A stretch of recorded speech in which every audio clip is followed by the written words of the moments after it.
Tatlong talata alam sa Biblia, nagpastor na eh. Bakit? Malakas kumuha ng ikapu eh. Mas maganda nga naman yung kaysa mamasukan ka. Kung ikaw ay mamasukan ng janitor, batuk-batukan ka. Dito, konting kapal ng muka at saka konting bukadura.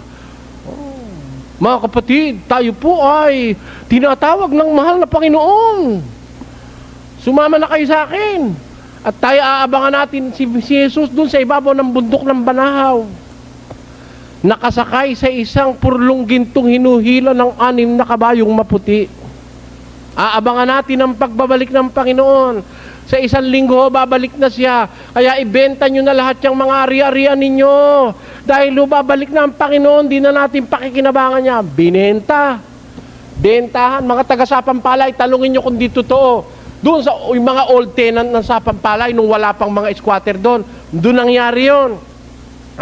Dadating daw si Jesus sa isang karwahing ginto, hila-hila ng 6 na kabayong maputi. Kaya sila nagbenta ng mga pag-aari sa yung saka, yung araro, yung suyo, binenta bahay, lupa, binenta lahat.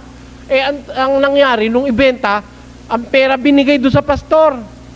Biro mo kung dadating na talaga si Jesus. Bakit naman ibebenta mo, ibibigay mo sa pastor? Hindi ba magkakasama lang kayong kukunin ni Jesus?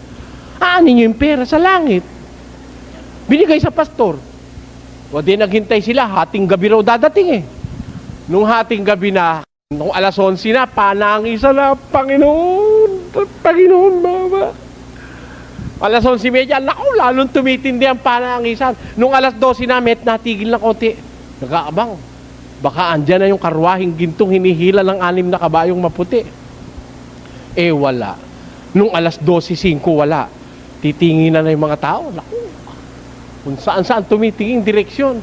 Nung alas 12:30, wala. Nung alauna, tumindig yung pastor.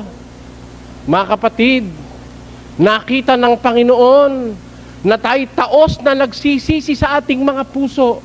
Kaya ang kanyang pagbabalik ay ipinuspong.